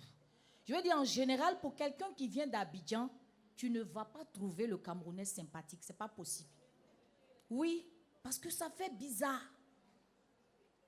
Les gens sont trop sérieux. Ils prennent tout au premier degré. Ils prennent tout au premier degré. Ils ne s'amusent pas. Oui, ils sont trop sérieux. Je me suis dit, mais est-ce que je vais m'en sortir? Dans quoi le monsieur est en train de me mettre? Et en plus, je dois laisser mon travail. C'est la partie là. Ah, ça. Voilà la partie compliquée. J'ai mis 3 ans à réfléchir, à prier, jusqu'à ce que finalement, je me décide pour venir. Là, j'ai fait les bagages, je suis venue. Malgré moi. Mais j'avoue que aujourd'hui, je ne le regrette pas du tout. Amen. Oui. Je ne le regrette pas parce que ça m'a permis moi-même de grandir avec le Seigneur. Amen. Ça m'a permis d'apprendre à abandonner des choses pour Dieu. Amen. Amen. Parce que franchement, abandonner un travail avec le niveau de salaire que j'avais, il fallait beaucoup de foi pour le faire. Et le Seigneur m'a donné la force de le faire et je ne le regrette pas aujourd'hui. Amen. C'est vrai que bon, je trouvais que les Camerounais n'étaient pas accueillants, ils étaient un peu difficiles, comme Pasteur Christelle le dit. Mais c'est un peuple que j'ai fini par aimer. Amen. Oui, que j'ai fini par aimer et à comprendre aussi dans leur façon de fonctionner, dans leur façon de faire les choses. Ça fait qu'aujourd'hui, il y a beaucoup de choses qui ne me choquent plus comme auparavant. Mais sinon, je les trouvais trop sérieux. Parce que nous, chez nous, on s'amuse beaucoup. On est très relax, détendu et tout. Mais je pense que chaque peuple a son histoire. Amen. Et le Seigneur a un chemin sur lequel il conduit chaque peuple. Amen. Et aujourd'hui, j'avoue que quand je vais à Abidjan, même, je m'ennuie. Ah. Si, pour vous dire vrai. Quand je vais à Abidjan, je m'ennuie. Et j'ai hâte de revenir au Cameroun. Gloire à Dieu. Ok, merci beaucoup, pasteur. Je ne sais pas s'il y a déjà des questions dans la salle, parce que moi, j'avais une deuxième question. Ok, d'accord. Donc, il y a des mains qui commencent à se lever. J'aimerais qu'on essaie de prendre des questions par série de 3. Comme ça, le débat sera bien nourri. Est-ce qu'il y a d'autres questions? Vous n'avez pas d'autres questions? Seigneur. Vous avez 2 baobabs comme ça, vous n'avez pas de questions. En tout cas, moi, j'ai plein de questions. Hein. Ok, on va commencer par prendre des questions là. Ok. Bonsoir, pasteur. Je bénis le Seigneur pour votre vie. Je bénis le Seigneur pour les enseignements que vous nous avez apportés ce soir. lorsqu'on regardait le thème résignation, conquête, vraiment, on se demandait ce que vous allez apporter, mais vous avez étanché notre soif. Maintenant, assurément, au sortir d'ici, après tout ce que vous avez dit, il y a un feu qui brûle en chacun de nous. Assurément, au sortir d'ici, nous aimerons nous lancer immédiatement, nous aimerons immédiatement passer à l'action. Pasteur, quelle est la toute première chose qu'un homme, qu'une femme doit faire au sortir de cette table ronde? C'est là ma question. Merci.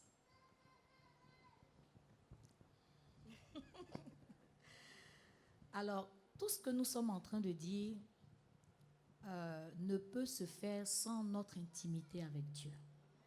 Alléluia. Donc, ce dont nous sommes réellement en train de parler ce soir, c'est une véritable vie d'intimité à développer avec le Seigneur. Donc, peu importe la chose que vous aurez à faire, c'est au pied du Seigneur que vous allez la trouver. C'est au pied du Seigneur que vous allez la recevoir. Donc, pour moi, une chose sera pour une femme de dire au Seigneur, voici ce que je viens de recevoir cet après-midi. Seigneur, je veux connaître la destinée que tu me réserves. Amen. Je veux savoir ce à quoi tu m'appelles. C'est vrai que je suis dans ta maison, je te sers, mais ce n'était pas très clair dans ma tête. Et ce que j'ai entendu cet après-midi me fait comprendre que ma destinée est liée aux situations que j'ai vécues. Ma destinée est liée à une circonstance par laquelle je suis déjà passée. Alors montre-moi ce que tu veux que je fasse. Montre-moi ce à quoi tu m'appelles. Je pense que c'est cette attitude-là, cette posture qu'il faut prendre avec le Seigneur. Amen. Gloire à Dieu. Je voudrais également signaler à celles qui nous suivent en ligne qu'elles ont la possibilité de poser leurs questions via le lien Zoom. Donc, si jamais vous nous regardez, d'où que vous êtes en train de nous regarder et que vous avez des questions, n'hésitez pas à vous poser vos questions et elles nous seront relayées. Est-ce qu'il y a d'autres questions? Oui, il y a une main là.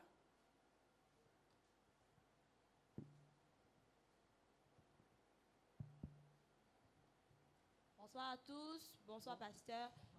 Déjà, merci pour votre prise de parole. Et vraiment, ça me touche assez particulièrement le thème. Et ma question était de savoir, lorsqu'on quitte de la résignation pour la conquête et qu'on se rend réellement compte que les épreuves qu'on a eues à vivre dans le passé, lorsqu'on en prend vraiment compte, on se rend maintenant compte que ces épreuves sont fonction de la destinée où Dieu veut en fait nous envoyer, la destinée qu'il a pour nous. Lorsqu'alors on se rend vraiment compte que ces épreuves sont en fonction de la destinée qu'il a pour nous, mais que lorsqu'on fait un rétroviseur, on se rend compte que ces épreuves sont en fait traumatisantes. Bref, un peu comme le retour de Moïse, comment faire pour s'armer et retourner en arrière, mais plus comme une victime, mais vraiment comme celle qui est déterminée à conquérir sa destinée. Merci.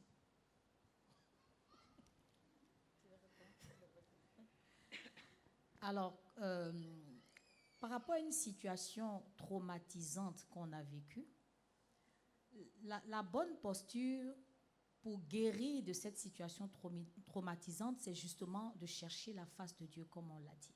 Se mettre vraiment devant le Seigneur et lui dire, voici ce par quoi je suis passé et je sais que tu étais avec moi durant ce chemin. Je sais que ce chemin avait pour but de m'enseigner des choses.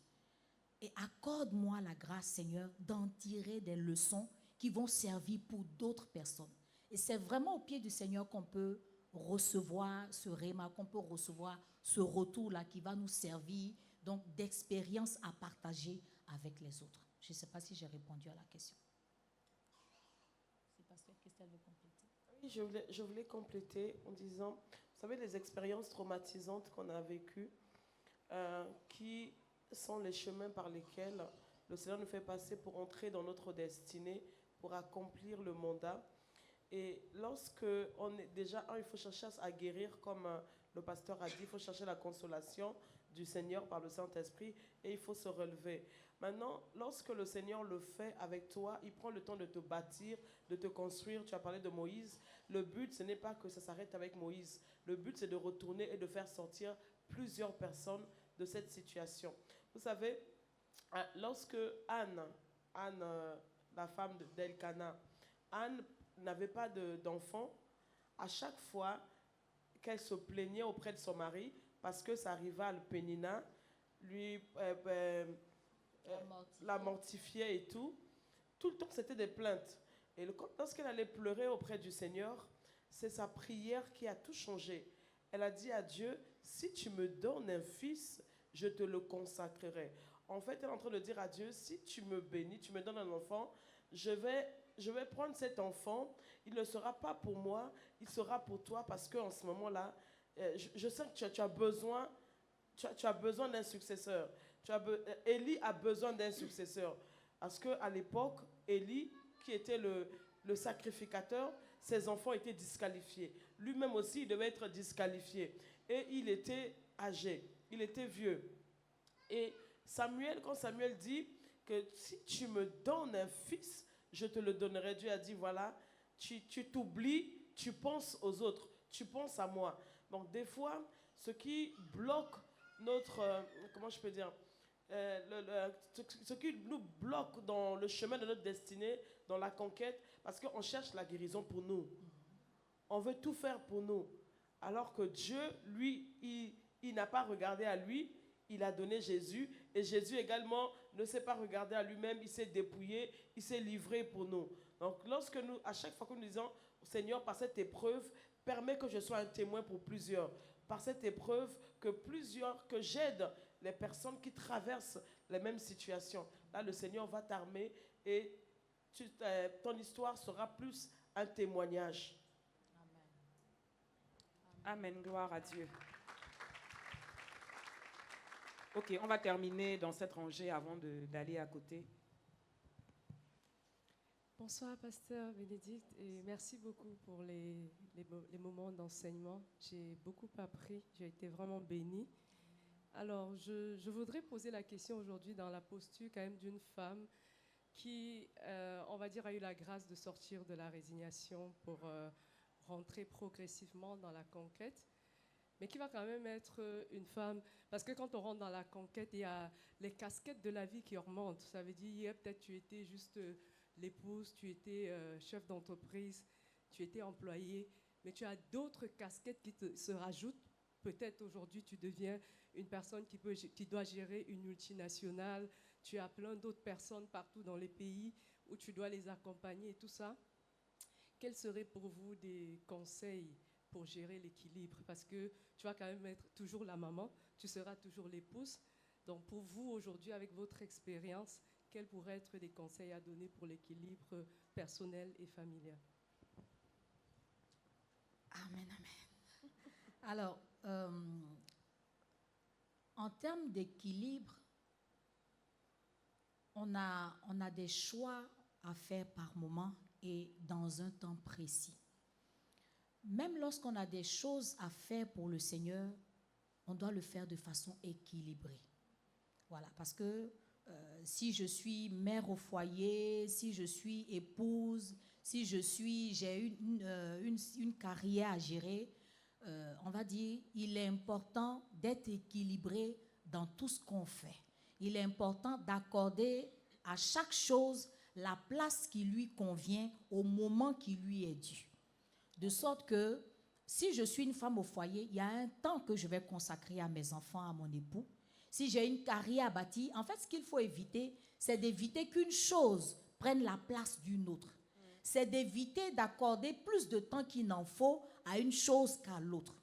Voilà, donc si je suis épouse, il y a un temps que je dois accorder à mon époux, à mes enfants. Si je travaille dans une entreprise, il y a un temps qu'il faut accorder à cette entreprise-là. Il ne faut pas prendre le temps d'une chose pour l'accorder à une autre chose.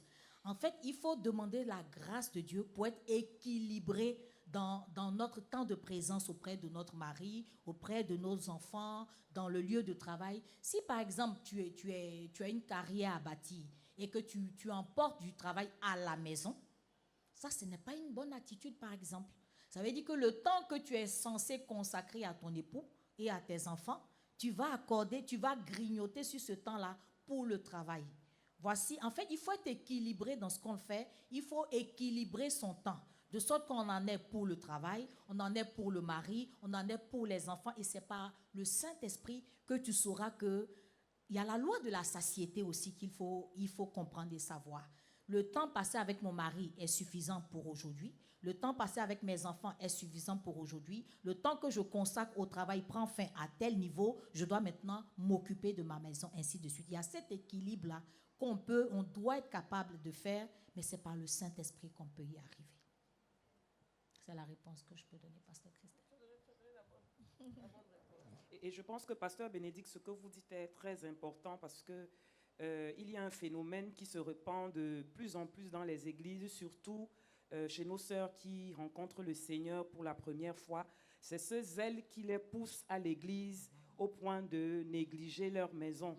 Et souvent, elles se mettent en opposition avec leurs époux qui ne connaissent pas encore le Seigneur. C'est-à-dire qu'il y a cette soif de la conquête-là qui fait que finalement, il y a un déséquilibre qui s'installe entre le temps qu'on doit passer à servir le Seigneur et le temps qu'on doit passer à s'occuper de sa maison et de ses enfants. Donc, je pense que ce que vous venez de dire sur ce point-là est très important et d'ailleurs interpelle chacune d'entre nous, même nous les célibataires. Il faut trouver l'équilibre. Et prendre de bonnes habitudes très tôt. Et prendre de bonnes habitudes très tôt. Si vous le permettez, mes mamans, je vais faire un petit témoignage. Je me souviens, il y a quelques années, j'avais eu un entretien avec Pasteur Christelle à ce sujet. Et elle me demandait un peu comment je m'organise dans ma vie de tous les jours. Donc, je lui expliquais, je fais ci, je fais ça, je sers, je vais au travail et tout. Et elle me dit, mais si un homme arrive dans ta vie maintenant, où est-ce que tu vas le mettre? Il n'y avait pas de place. Il n'y avait pas de place, j'étais vraiment surbookée. Et cette question m'a fait réfléchir. Quand je suis rentrée, je me suis vraiment rendu compte que je n'étais pas équilibrée parce qu'effectivement, j'aspirais au mariage, mais en fait, il n'y avait pas de place dans ma vie pour un homme parce que tout était très, très saturé. Donc, c'est pour dire que même quand on est célibataire, il faut trouver un équilibre pour que chaque aspect trouve sa place et qu'il y ait un espace pour un futur frère ou une future sœur. C'est ça. Tout à fait. Je voulais rajouter, vous savez, la femme du Proverbe 31, il y a un verset dans le Proverbe 31 qui décrit cette femme, dit qu'elle sait tout ce qui se passe dans sa maison. C'est-à-dire que c'est une femme, malgré qu'elle travaille, elle est très occupée, mais elle a un regard à 360 degrés en ce qui concerne sa vie. Donc, au niveau de sa maison, sa carrière, ses relations, son mariage, et tout est vraiment équilibré. Donc, il y a certaines tâches qu'on peut déléguer et d'autres qu'on ne peut pas déléguer. L'intimité avec ton mari, tu ne peux pas déléguer. Maman, faut déléguer, tu vas comprendre. Les temps de qualité avec ton mari, tu ne peux pas déléguer. Tu peux peut-être déléguer, tu peux trouver un répétiteur pour tes enfants. Mais même quand tu trouves un répétiteur, il faut toujours avoir un regard 360 degrés. Donc, il y a certaines, tu peux déléguer la cuisine, mais pas du lundi, pas du 1er janvier au 31 décembre. Donc, vraiment, il faut savoir trouver de l'équilibre et créer vraiment. Et quand tu rentres chez toi, c'est un nid douillet, quoi. C'est chez toi. C'est un espace que tu as créé et que tes enfants, même tes enfants à l'extérieur, puissent se réfugier. Tes enfants, ton mari, puissent se réfugier. Toi-même, que tu puisses te réfugier après tout ce qu'on a vécu au travail.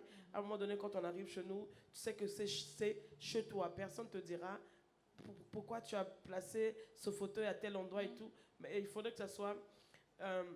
il faut trouver de l'équilibre et avoir des priorités. Comme a dit le pasteur Bénédicte, on ne prend pas le temps qui est consacré aux enfants pour terminer les devoirs, les projets à la maison.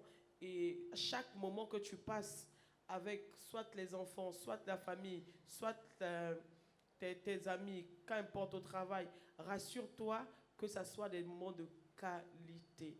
Même si tu as 30 minutes avec tes enfants, que ce soit les moments de qualité. Vous ne pouvez pas vous retrouver avec les enfants et vous êtes sur le téléphone. Le téléphone a tellement pris de la place que tu parles et tu es sur le téléphone. Donc, des fois, il faut apprendre à se déconnecter. Il faut apprendre quand on manger ensemble, par exemple. Prendre le temps de manger ensemble. Parce que pendant ces temps de partage à table, on pose la question comment ça a été ta journée, comment ça s'est passé. Ça te permet d'être au courant de ce qui se passe dans la vie de tes enfants. ne pas toujours être celle-là que c'est la maîtresse qui t'informe ce que l'enfant aime, ce que l'enfant n'aime pas. Il y a un développement dans la vie de l'enfant, tu t'en es même pas rendu compte parce que tu veux perforer dans la carrière ou encore dans la carrière, tu es discrète. Pourquoi? Parce qu'il y a des problèmes à la maison. Donc il faut vraiment trouver l'équilibre quand tu es dans ton lieu de travail et que tu es balisé. Tout ce qui pouvait en fait, attirer ton attention quand tu appelles maman, le savon est où? Maman, je n'ai pas vu. Maman, il y a des femmes qui aiment être comme ça, être au centre de tout le monde. C'est papa qui t'appelle, les enfants qui t'appellent, le gardien qui t'appelle, tout le monde t'appelle. Ça veut dire que là, c'est pas bon. Il y a des tâches qu'on peut déléguer et on peut bien déléguer. Merci, pasteur. Je crois qu'il y avait une main dans cette rangée. Alors, j'espère que vous avez... Il ne nous reste plus beaucoup de temps, hein, donc je commence à vous prévenir maintenant, comme ça, les ouvriers de la dernière heure, ceux qui aiment bien poser les questions quand le timing est presque terminé, préparez vos questions. Ça va être votre moment dans un instant. Questions?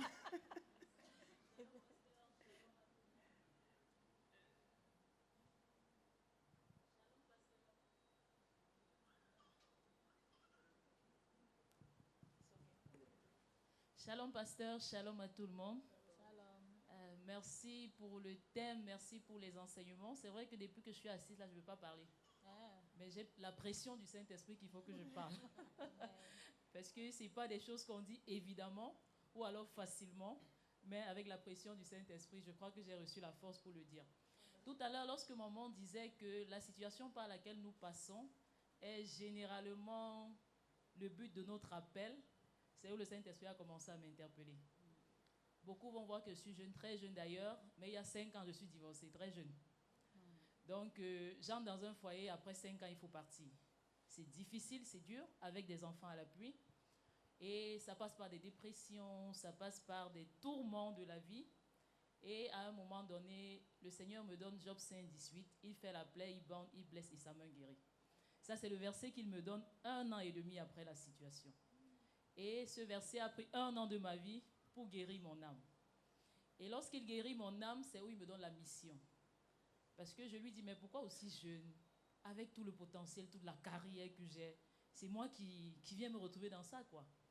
Et c'est où le Seigneur me fait donc rencontrer plusieurs femmes qui sont divorcées. Ça commence par là. Elles viennent chez moi, elles sont tristes, elles sont pâles. C'est quoi? Ah, le mariage n'a pas donné. J'ai dit, ah, l'affaire si. Même mes ménagères, là, le mariage n'a pas donné. J'ai dit, aïe. Affaire de mariage n'a pas donné chez tout le monde là. Et c'est chez moi on vient avec. C'est quelle histoire, mariage n'a pas donné? Et puis en même temps, quand on dit mariage n'a pas donné, on est triste.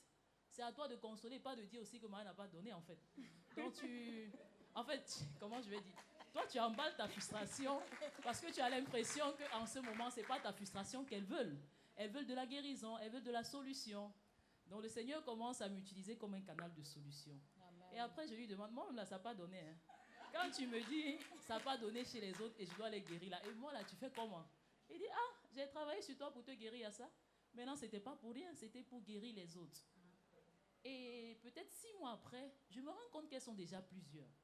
J'ai dit, hey, affaire de plusieurs là, on part où? On va où? C'est pas association des femmes divorcées, on va faire de tout ça. J'ai dit, c'est pas association des femmes divorcées, on va faire. Mais quand je cherche la face de Dieu davantage, il me donne de comprendre aussi avec les hommes, excusez-moi, l'irresponsabilité des hommes aujourd'hui, ça fait que beaucoup d'entre elles ont des enfants dont les maris ne s'en occupent pas. Ça encore, c'est un gros souci. Elles viennent m'en parler, j'ai dit, ah, même ma part là, c'est compliqué. Hein?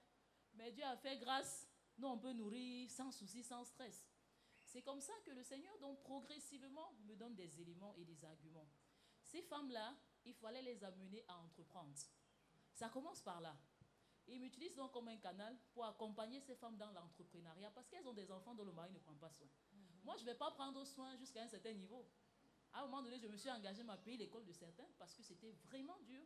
J'ai une ménagère, même le mari avait carrément déboîté l'épaule et il fallait prendre soin de 3 enfants. J'ai commencé à payer leur scolarité. Après, j'ai dit, aïe Seigneur, si je paye la scolarité de tous ces enfants-là, même les miens là, ça risque... J'ai dit, si je paye la scolarité de tous ces enfants, même les miens, ça risque d'être compliqué. Donc c'est comme ça que le Seigneur m'amène à comprendre. Donc, en fait, il ne faut pas payer leur scolarité, mais il faut aider ces femmes à entreprendre. Parce que si elles deviennent des femmes entreprenantes, si elles sont financièrement autonomes, elles peuvent prendre soin de leurs enfants. C'est comme ça que je me lance dans le débat avec elles. Comment les aider, les amener à entreprendre. Pour d'autres, même, il fallait payer leur formation. C'était compliqué, mais bon, Dieu fait grâce. Je me suis battue comme je pouvais pour les aider à entreprendre, pour les aider à devenir des femmes dynamiques et afin de payer leur scolarité. Je croyais que moi, ma mission était terminée là. Ce n'était pas terminé là-bas. Après, je dis, mais Seigneur, elles travaillent déjà pour beaucoup, elles peuvent payer l'école, gloire à Dieu. Et il me dit, mais elles ne doivent pas rester divorcées. Hein. Il dit, ah, moi-même là, je ne suis pas encore partie. Hein. Il dit, mais l'affaire, c'est là. Moi-même là, je ne suis pas encore partie. Tu dis, celle-là ne va pas rester divorcée. Comment on va faire ça? C'est où le Seigneur me rappelle comment j'ai fait pour te guérir. Parce qu'en fait, elles entreprennent aujourd'hui, mais elles ne sont pas guéries. L'âme est blessée. Et les âmes blessées, là, c'est des âmes très sensibles. Il est facile pour elles de blesser encore ou de recevoir encore d'autres coups qui peuvent les amener dans la terre. Donc, c'est comme ça qu'il me donne un autre sujet encore, travailler sur leur âme. Je lui ai dit, waouh, ça, c'est pas facile. Et mère d'enfant, je suis. Aïe, au travail, là même, c'est pas facile. Je dois travailler dans toute l'Afrique centrale, c'est moi qui dois gérer encore femmes. J'ai dit, Seigneur, je n'ai pas de temps. Et comme Dieu est fidèle, il a fait grâce, il a trouvé le temps. Au niveau du boulot, certes, j'ai l'Afrique centrale, mais c'est, comment je vais dire, c'est allégé, quoi. C'est allégé, je peux passer 24 heures à travailler sur machine et puis basta. Donc, c'est un peu allégé. Donc, j'ai compris que le temps, là, qu'il m'a donné, c'était pour les réunir et les aider. Et après, j'ai dit, bon, en fait, tout ça, c'est vrai, mais c'est dans le flou, en fait. Il y a rien de transparent. C'est comme ça qu'un matin, il me dit, il faut créer l'association pour les réunir. J'ai dit, association là. Il me donne le nom, Rosée de Lermont en passant. C'est où il m'explique Lermont. Il me dit, Lermont, c'est la plus haute montagne en Palestine. Quel est son rôle? Généralement, Lermont est capable de stocker, lorsqu'il y a neige, elle est capable de stocker le maximum d'eau sur elle. Et lorsque les autres plantes tout autour sont asséchées, elle peut les renvoyer cette eau-là pour les nourrir. Donc, il me dit, le nom de l'association sera Rosée de Lermont. Et ces femmes-là, donc, seront ces Lermont-là qui vont guérir, qui vont être restaurées, qui vont aller conquérir maintenant les autres femmes et les amener aussi à guérir. J'ai dit, ah, la mission là n'était pas facile, pasteur. En fait, elle n'est pas facile parce qu'elle est toujours là. Elle n'est pas facile, mais Dieu fait grâce, pasteur. Je fais ce témoignage pour juste donner à nos sœurs de comprendre que, comme maman l'a dit, c'est une vérité absolue. Ce par quoi on passe là, c'est le canal de notre appel. Et il faut savoir que nous sommes. Gloire à Dieu. Alors, il y a une question. Attends. Ma soeur, comment est-ce qu'on t'appelle? Madeleine Fanwa. Madeleine. Tu es remariée aujourd'hui? Pas encore, maman. Tu aspires au mariage? Bien sûr, en 2025, mais maman, ça ne va pas me traverser. Le pasteur Mohamed a dit que le ciel est ouvert. Amen. Donc, tu n'es pas encore fiancée? Pas encore, maman. Bah, est-ce que tu peux retirer la bague? Je ne sais pas si c'est l'alliance ou c'est l'anneau à ton doigt qu'on doit mettre l'alliance. Très bien. Amen. Là, le ciel témoigne que là, tu es libre. Amen, maman. Amen. On peut continuer. Voilà, nous avons reçu une question d'une sœur en ligne qui aimerait savoir comment sortir de la peur pour vraiment aller à la conquête. Une conquérante limitée par la peur. Que faut-il faire? Vous savez, la peur est une forteresse. La peur, il y a un esprit derrière, un esprit de peur. Parce que quand on a une peur, je ne parle pas de la peur où on a claqué la porte et tu as sursauté, mais la peur de l'inconnu, la peur d'entreprendre, la peur de sauter, la peur de commencer un pas, la peur. Pourquoi? Parce qu'il y a des traumas. Donc, comment on sort? On décide vraiment de se faire accompagner, de guérir. Parce que derrière la peur se cache un esprit qu'on appelle l'esprit de peur. Et un esprit qui n'est pas le Saint-Esprit est l'esprit qui ne vient pas de Dieu. Donc, derrière la peur se cache l'esprit de peur. En fait, se cache le démon de peur. Donc, si on réalise vraiment que c'est le démon, on ne peut plus accepter d'abriter ou d'héberger la peur. Comme une personne est venue me voir, me dit, pasteur, quand tu me vois ici, là, moi j'ai de mes forteresses, j'ai déjà mon esprit de rejet. Okay. Hey. Donc, en fait, quand tu me vois, quand tu me traites, fais attention parce que je souffre déjà du rejet. Donc quand tu vas me parler, fais attention que je ne me blesse pas, que je ne me sente pas rejeté parce que il y a déjà l'esprit de rejet. Donc plusieurs personnes, c'est parce que il y a déjà l'esprit de peur. Comment déjà il faut refuser? Parce qu'un esprit qui n'est pas l'esprit de Dieu est un démon. L'esprit de peur est un démon de peur. Nous n'avons pas, la Bible dit que nous n'avons pas reçu un esprit de peur, un esprit de timidité, mais nous avons reçu un esprit de courage. Donc, quand l'apôtre Paul dit à Timothée que tu as reçu un esprit de courage, tu n'as pas reçu un esprit de timidité, c'est pour dire que même la timidité qu'on héberge, pour dire que moi je suis pour moi timide, c'est un esprit méchant, c'est un démon, puisque ça ne vient pas de Dieu. Ce que nous on a reçu de Dieu, c'est l'esprit de courage, l'esprit de force. Donc déjà pour commencer, il faut réaliser, accepter que c'est un esprit qui ne vient pas de Dieu. Ça, c'est la première des choses. Et donc, si tu sais que c'est un esprit qui ne vient pas de Dieu et que c'est un démon, tu dois tout faire pour ne pas abriter un démon. Ne pas héberger un démon, premièrement. Deuxièmement, il faut refuser, dire au démon que je refuse. Et comment on guérit? On guérit avec la parole de Dieu. Remplacer par ce que Dieu dit. Tout passe par notre identité. Tout passe par la parole de Dieu. Qu'est-ce que Dieu dit par rapport à cette situation? Et se faire accompagner. Se faire accompagner parce que ça laisse des traumatismes. Donc l'esprit de peur, comment on sort de là? On se fait accompagner. Merci, pasteur. Je ne sais pas si pasteur Bénédicte voulait ajouter quelque chose à ce sujet. Ça va. Ok, apparemment le temps qui nous était imparti est achevé. Je pense que vraiment il faut que pasteur Bénédicte revienne une autre fois. Il faut un samedi. Il faut avec un samedi. Sujet, oui, il faut un samedi où on viendra peut-être un peu plus tôt et où on aura vraiment le temps. Parce que moi-même, j'avais encore plusieurs questions que je vais malheureusement devoir amener à la maison. Donc, je pense qu'il y a un épisode 2, une saison 2 qui s'impose à nous rapidement, sans un délai trop prolongé. Parce que le feu de la conquête est allumé. Donc, vraiment... Le thème du prochain...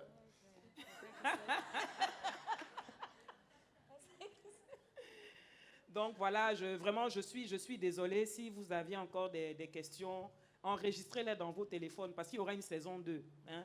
Moi-même, je vous promets une saison 2, pas à la fois. Voilà, donc enregistrez vos questions, mais on ne va pas se séparer sans que nos mamans ne nous donnent le mot de la fin. S'il y a une dernière parole que vous devriez donner aux femmes que nous sommes, par rapport à la conquête, par rapport à la résignation, pasteur Bénédicte, qu'est-ce que ce serait? Alors, moi, mon mot de fin à toutes les sœurs, c'est de dire que le diable sait ce que Dieu a déposé en nous en tant que femmes. Et il en est tellement conscient qu'il met tout en œuvre pour nous empêcher d'accomplir notre mission. Et toutes les choses qui sont faites dans le monde aujourd'hui, pour moi, ont pour but de nous défocaliser. Parce que lorsque nous regardons la plupart des choses, les maux de la terre tournent autour de comment faire les choses pour pervertir les femmes au maximum. Et je pense que si le diable s'agite autant, c'est parce qu'il sait la destinée que Dieu nous réserve en tant que femmes. Et donc, nous, femmes chrétiennes, nous ne devons pas être ignorantes comme les femmes du monde. Nous ne devons pas nous laisser aller comme le feraient les femmes du monde. Mais nous devons prendre conscience de la place que Dieu nous donne, du rôle que le Seigneur nous donne, de la destinée qu'il nous réserve pour que nous puissions laisser le Seigneur se manifester pleinement au travers de nos vies. Voici le conseil que je peux donner à chaque femme et encourager chacune à chercher vraiment Dieu, à avoir une vie d'intimité avec Dieu, avoir une véritable relation avec Dieu, parce que justement, une femme qui a une relation avec Dieu, elle permet de bâtir des enfants qui sont des intimes de Dieu également. Et c'est comme ça que la société va aller de l'avant, prospérer, pour qu'on puisse avoir des personnes qui craignent Dieu. Amen. Tout part de la femme, ça c'est ce que je pense. Et on a un grand rôle. Alléluia. Merci beaucoup, pasteur Bénédicte. Pasteur Christelle, le mot de la fin. Alors, en tout cas, le pasteur Bénédicte a tout dit. Je ne sais même pas qu'est-ce que je vais dire. Donc, si j'ai un mot de la fin, je voulais dire à la femme d'occuper sa place, Amen. de refuser la résignation, de refuser les lois établies. Comme a souligné le pasteur Bénédicte, le diable s'est acharné contre la femme parce qu'il y a la promesse que Dieu avait faite qui dit à l'ennemi, d'elle sortira une postérité. Et j'ai mis l'inimitié entre la femme, entre la postérité et celle de la femme. Donc l'ennemi va tout faire pour éteindre la lumière des femmes. Et nous allons remarquer que Jésus a beaucoup travaillé avec les femmes. Jésus a beaucoup, c'est comme si Jésus est venu restituer la vérité. Parce que la loi a tellement condamné les femmes. Et vous vous souvenez, je dis vous vous souvenez, je suppose que nous connaissons toute cette histoire où cette femme a été prise en flagrant délit d'adultère et il n'y avait que la femme qu'on avait emmenée pour lapider. Alors que pour commettre l'adultère, il faut être deux. On les attrape, mais c'est la femme qui doit être condamnée, l'homme doit être protégé. Vous voyez dans quelle société, comment la femme est vraiment stéréotypée. Donc, pour dire la femme refuse la résignation. L'ennemi va te dire que tu n'es pas à ta place. L'ennemi va te dire que tu n'as rien à dire. L'ennemi va te dire que ta place c'est dans la cuisine, ta place c'est au foyer, ta place c'est partout, sauf en public, sauf la femme, tu n'as rien à prouver à personne. Tu n'as rien à prouver, que ce soit à ton mari, tu n'as rien à prouver à tes enfants, tu n'as rien à prouver à ton entourage. Tu dois simplement occuper la place que le Seigneur te donne. Amen. Et sois consciente de cela. Une femme qui se tient dans la présence de Dieu, c'est une femme qui est dangereuse. Amen. Une seule femme, par une seule femme, là où Jésus ne pouvait pas arriver, cette femme est entrée en Samarie. Amen. Et toute la Samarie a été sauvée. Amen. Alors que Jésus partait, il voulait évangéliser la Samarie. Mais il était bloqué. Mais c'est cette femme-là qui est entrée en Samarie. Qui, par elle, toute la Samarie a été sauvée. Une seule femme est arrivée. Ce n'est pas un bel exemple, mais pour vous dire, c'est quoi le leadership de la femme. Dieu a donné à l'homme le leadership de la position. L'homme, Dieu l'a fait chef. Donc ça ne sert à rien d'aller combattre. C'est comme ça que Dieu l'a fait chef. Mais la femme, Dieu lui a donné un leadership d'influence. Donc la femme peut influencer les décisions du chef sans que le chef se rende compte que c'est la femme qui dirige. C'est ça même. Une femme a fait tuer tous les prophètes et a remplacé par ses prophètes. Donc ça veut dire qu'Akab, à table, il avait l'habitude de manger avec les prophètes de Dieu. Du jour au lendemain, il y avait un qui disparaît. Le deuxième qui disparaît. Troisième. Et jusqu'à un jour, il se retrouve seul avec les prophètes de Baal et d'Astarté. Et il ne s'en est même pas rendu compte. Pour dire l'influence de la femme.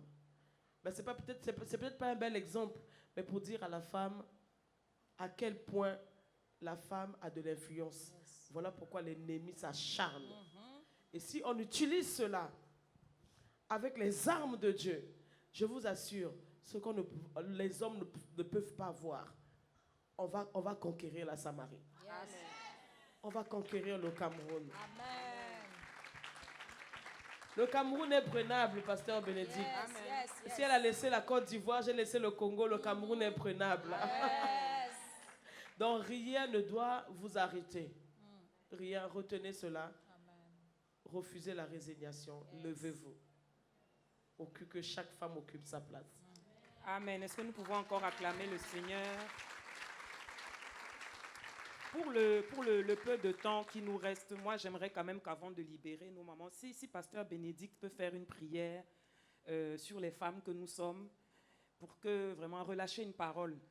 Parce que le pasteur s'appelle quand même Bénédicte, hein, c'est pas anodin. Hein. Donc, moi, je propose, pasteur, si vous voulez bien, avant qu'on ne vous libère, que vous preniez quelques instants pour quand même prier pour nous, pour vos filles, pour vos sœurs, pour que cette même grâce de la conquête qui vous accompagne repose sur nous également. Amen. Amen. Nous allons nous tenir debout. Nous prions ensemble. Excellent Père de grâce, nous te bénissons pour toutes choses que tu rends possibles. Il n'y a point de hasard avec toi. Nous croyons que ce temps, tu l'avais prévu depuis longtemps et tu nous as fait la grâce, Seigneur, d'en voir la manifestation aujourd'hui. Papa, voici tes filles rassemblées. Pour chacune de nous, tu as une destinée glorieuse que le diable a voulu étouffer d'une façon ou d'une autre. Seigneur, aujourd'hui, chacune prend conscience que tu as des choses grandes et puissantes à accomplir au travers de sa vie. C'est pourquoi je veux te prier et nous élevons ensemble nos cœurs vers toi pour te dire, papa, nous voici. Pour te dire, nous sommes tes servantes et nous voulons que nos vies, Seigneur, puissent, oh Seigneur, faire ressortir ce doux parfum que tu as réservé pour nous, qui puisse impacter le monde autour de nous. Nous sommes des femmes de conquête. Des femmes que tu as appelées à conquérir des territoires pour toi. Et c'est parce que le diable en a conscience qu'il veut nous barrer le chemin, qu'il veut nous empêcher d'y arriver avec des frustrations de la vie, avec des situations, Seigneur, qui viennent nous empêcher d'avancer. Mais aujourd'hui, Seigneur, chacune de nous prend conscience que tu veux faire une œuvre avec elle, que tu veux faire un travail avec elle. Chacune de nous prend conscience qu'il y a un territoire à gagner, Seigneur, avec toi, parce que tu as une spécificité pour chacune de nous. Accorde-nous la grâce, Papa, de chercher ta face pour retrouver le chemin de cette conquête. Parce que chacune a un chemin de conquête, chacune a un couloir, Père, que tu as tracé devant elle. Accorde-nous la grâce d'être attentive à ta voix. Étends ta main, Seigneur, sur chaque femme ici présente, afin que chacune retrouve son chemin, que chacune retrouve sa voie de conquête, que chacune, Seigneur, se laisse conduire et diriger par toi, que chacune puisse développer véritablement une vie d'intimité avec toi, parce que c'est dans l'intimité que nous entendons ta voix, c'est dans l'intimité que tu nous donnes des instructions, c'est dans l'intimité que tu nous équipes, c'est dans l'intimité que tu éclaires nos sentiers. Accorde à chaque femme ici présente de développer une vie de prière, de développer une vie d'intimité avec toi. Que tout ce qui était source de distraction s'éloigne de nos vies dans le nom de Jésus. Que tout ce qui nous empêchait d'aller en eau profonde avec toi s'éloigne de nos vies. Que les distractions du monde s'éloignent de nos vies. Que tout ce qui nous dominait et qui nous empêchait, Seigneur, de chercher ta face et d'être en permanence dans ta présence soit brisé dans le nom puissant de Jésus. Merci pour ton ciel ouvert sur chacune de nos vies. Merci pour le chemin ouvert devant chacune de nous pour l'accomplissement de sa destinée. Béni sois-tu, Saint-Esprit, de nous ramener sains et saufs. Que toute la gloire te revienne au nom de Jésus. Amen, amen, amen. Amen, amen, amen.